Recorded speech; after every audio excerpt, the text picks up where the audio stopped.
توحید و سنت علماء کرامو ته طالبانو طلباء عظامو ته او زمونږ د توحید پتنګانو ته ټولو ته مبارکباد پیش کوم او د هغې نه بعد زه د شیخ القرآن رحمت الله علیه د سن 85 شاګرد یم. الله رب العزت په موږ په تاسو باندې داسې لوی کرم او لوی رحمت کړی دی که موږ په ټولې زندګۍ کې یو اوږده سجده ولګوو نو د دې شکر به موږ ادا نه کړو. د دې نه بعد زه تاسو ته یو څو نظم به ووایم، تاسو به هغه واورئ. محبت د اشاعت سره پیدا شو، محبت د اشاعت سره پیدا شو، په دې وجه ستا په زړه کې ایمان راغی.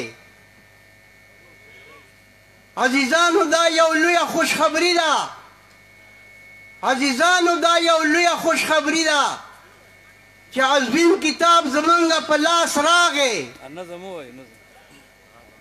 موږ له ټولو لره دا شکر پکار دی، موږ ټولو لره دا شکر پکار دی چې زمونږ په ژوند کې بیا رمضان راغی.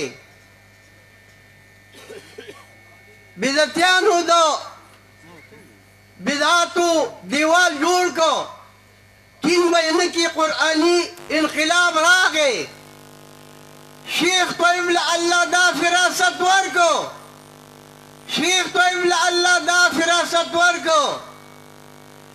د دیوبند مشرانو ترجمان راغی.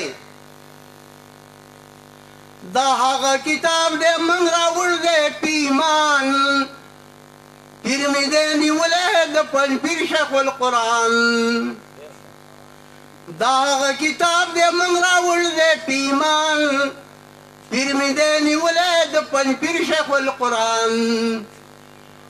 دا هغه کتاب دی چې د تا نه مو زده کړی و، بیا د خپل طاقت مناسب مو بل ته رسولی و.